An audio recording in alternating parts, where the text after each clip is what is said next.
I'm trying something a little bit new this time. I'm tired of people thinking that I am so perfectly well spoken. I make mistakes. I make lots of mistakes. I just edit them out, and you typically can't tell. So this time, I'm going to record this entire episode without editing. You're going to see all the bloopers. Have fun.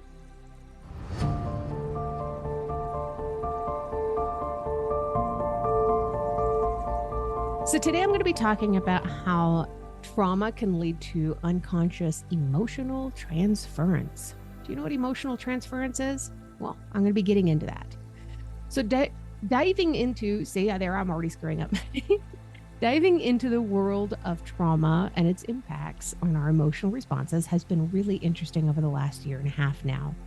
So I'm going to explore a phenomenon today called transference, where emotions from past experiences are unconsciously projected onto present situations and relationships. I've had this happen a lot. Have you ever had somebody say to you, "I'm not that person in your past that hurt you"? They feel this emotional transference, even if you aren't aware of it. So I'm going to discuss the long-term consequences of the unaddressed transference, and I'm going to be giving some strategies to help retrain your brains, just like I always do, so that you can have healthier emotional patterns. So what is transference? Let's start there. Transference is a psychological defense mechanism.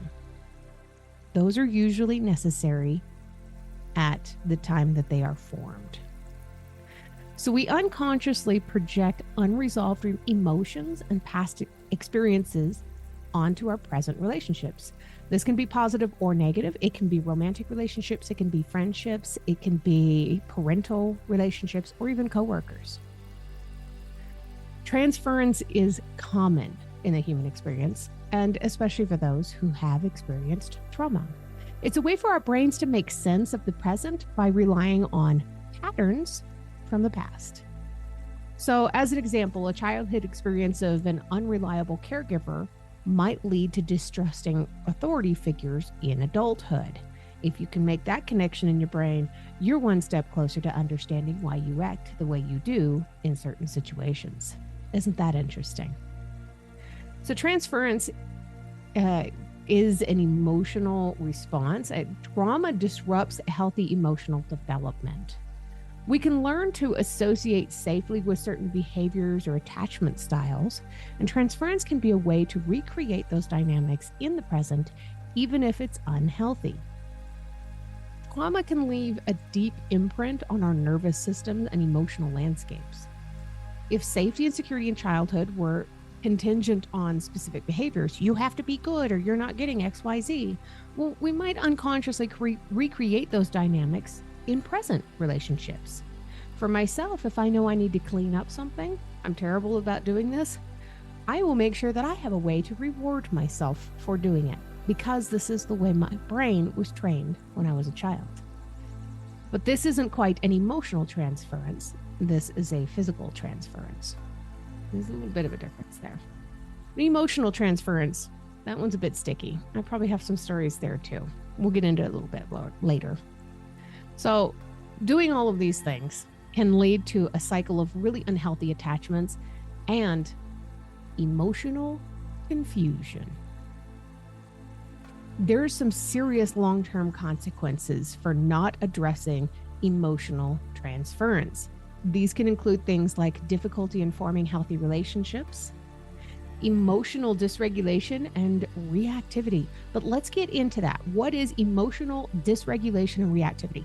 This is one of those things that we hear a lot about, but we don't really truly understand what that means.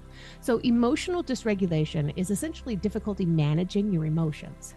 It refers to having trouble controlling your emotions and how you react to them. People with emotional dysregulation experience intense symptoms more frequently and for longer durations. They may struggle to calm themselves down or finding a way to express their feelings in a healthy way. Everyday situations or even just minor inconveniences can trigger intense emotional reactions from this situation just out of proportion. These can lead to outbursts of anger, sadness, anxiety, depression. Difficulty managing emotions can manifest as impulsive behaviors too. This can include self-harm, substance abuse, or risky behavior, including risky sexual behavior, as ways to cope with overwhelming emotions. It can also lead to low self-esteem and low self-worth. It can increase anxiety and depression. These are all things that you definitely want to address, right?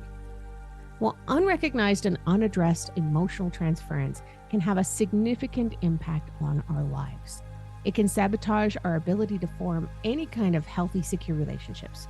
We might experience intense emotional responses that feel disproportionate to this situation. It can lead to feelings of shame, isolation, and a diminished sense of self-worth. So how do you recognize emotional transference? That's tough. It's really hard. Most of the time, other people notice it before you do. But emotional transference triggers typically in relationships of some kind.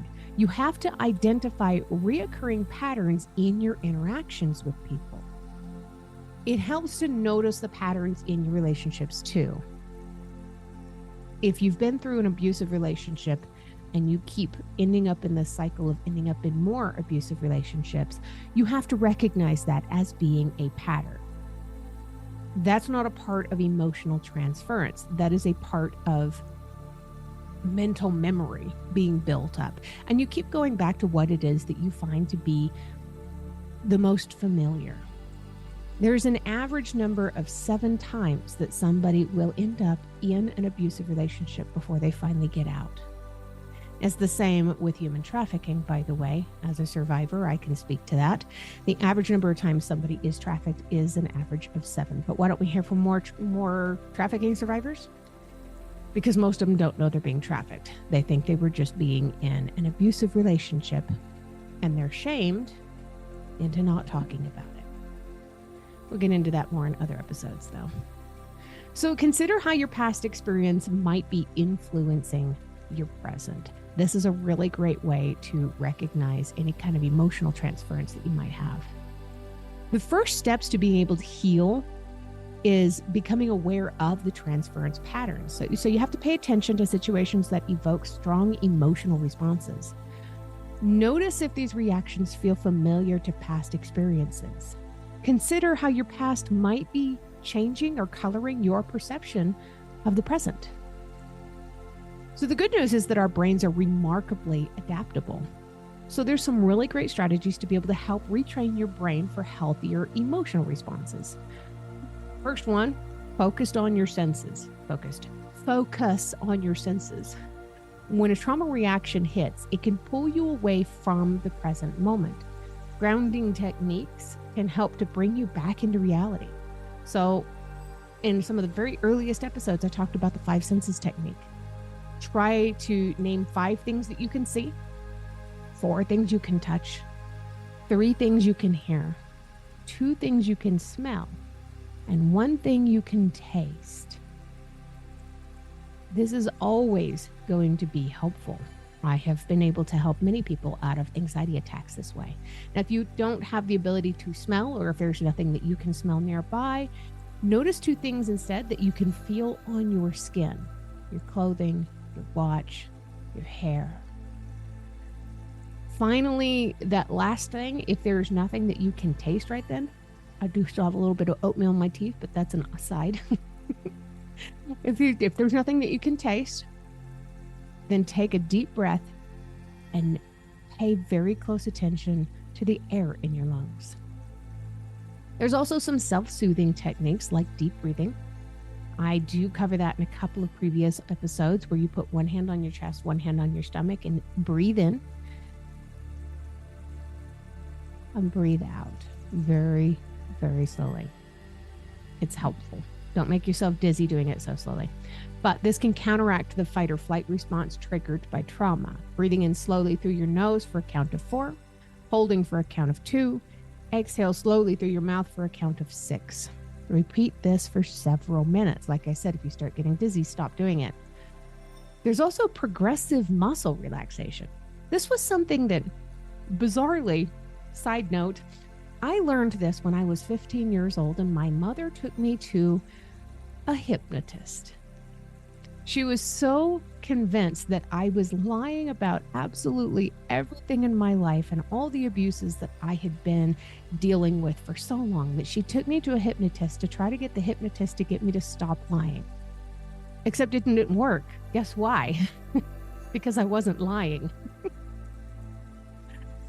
There were many things that I was lying about at that time. I do need to be honest about that. When I was lying at the time, it was a trauma reaction. I can look back and recognize that now. I was not the best teenager. I was probably a handful to deal with. So anyway, progressive muscle relaxation. So take a moment and tense and relax different muscle groups in your body, starting with your toes. Tense them up and then release.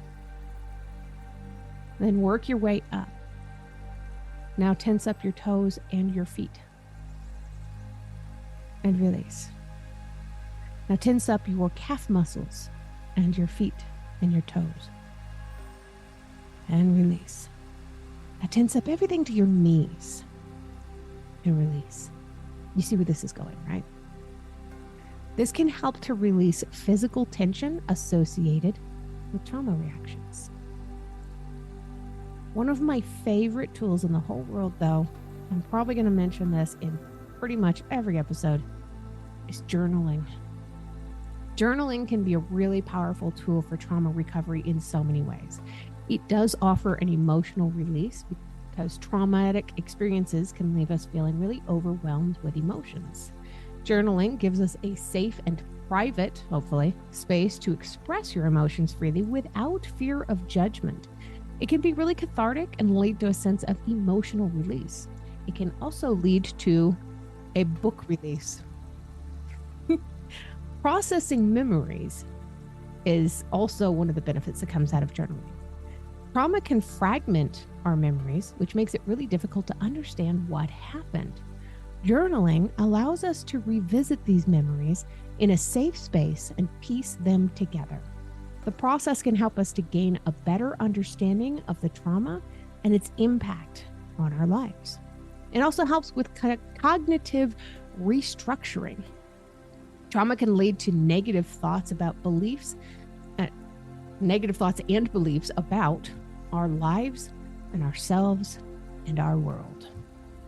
If we're journaling, we can identify these negative patterns and challenge them with more positive and realistic thoughts. It can also help with self-compassion. Trauma is really isolating. It can lead to a lot of feelings of self-blame, shame, guilt, all the ugly ones. And journaling can be used to help cultivate self-compassion. By writing about our experiences with kindness and understanding, we can begin to heal from the inside out. Write it as though you're writing about this having happened to somebody else, and you'll notice how you would naturally treat somebody else who's been through something like this is completely different from how you're treating yourself. But journaling can also increase your self-awareness. It's a form of introspection. Regularly reflecting on your thoughts and feelings and experiences, it can all lead to a greater sense of self-awareness. This can be empowering and help you identify your strengths and weaknesses. And of course, there's mindfulness and meditation, but what is that? That is such a freaking buzzword. Everybody drops mindfulness and meditation. What is it really? Is it a bunch of people sitting around in a yoga studio, sweating and with their perfect hair up in headbands? And no, it might be for somebody, but no. Mindfulness and meditation are often used interchangeably, but they have distinct nuances. Mindfulness is your mental state. It's a mental state of being fully present in the moment, paying attention to everything around you, feeling, seeing, touching, tasting, smelling, all of that stuff. It involves cultivating awareness of your thoughts, feelings, body sensations, and the environment around you without any judgment. And you can practice mindfulness throughout the day during any activity. I don't care if you're playing pickleball. If you're eating, focus on the taste, texture, and smell of your food. If you're playing pickleball, pay attention to the way that the floor feels under your feet, or how good it feels when you whoop your opponent's butt. Now, meditation, though, is mental training. Meditation is a form of mental training that cultivates mindfulness. There's various meditation techniques, but most involve focusing your attention on a particular object, such as your breath, or you can repeat a word or phrase. This is sometimes what people call a mantra, or a physical sensation. It can also be seen as prayer. See, there's a nice blooper for you. But meditation is typically practiced in a quiet, seated position for a set amount of time. So you want to set a timer on your watch. There's a connection between the two, though. Meditation can be considered a formal practice that helps to develop the skills of mindfulness, which can then be applied to daily life in pretty much every activity. Both mindfulness and meditation offer a range of benefits, including reduced stress, improved focus, increased self-awareness, and better emotional regulation. Imagine your mind is like a garden. Mindfulness is like cultivating a beautiful garden by observing the different plants and flowers and how they change throughout the day. Meditation is like dedicating focused time to weeding, watering, and caring for specific areas in your garden. If you want your roses to grow, you have to tend to the rose bushes. I hope this clarifies the relationship between mindfulness and meditation. And I hope you found something helpful in this episode of Growth from Darkness. I'll see you next time.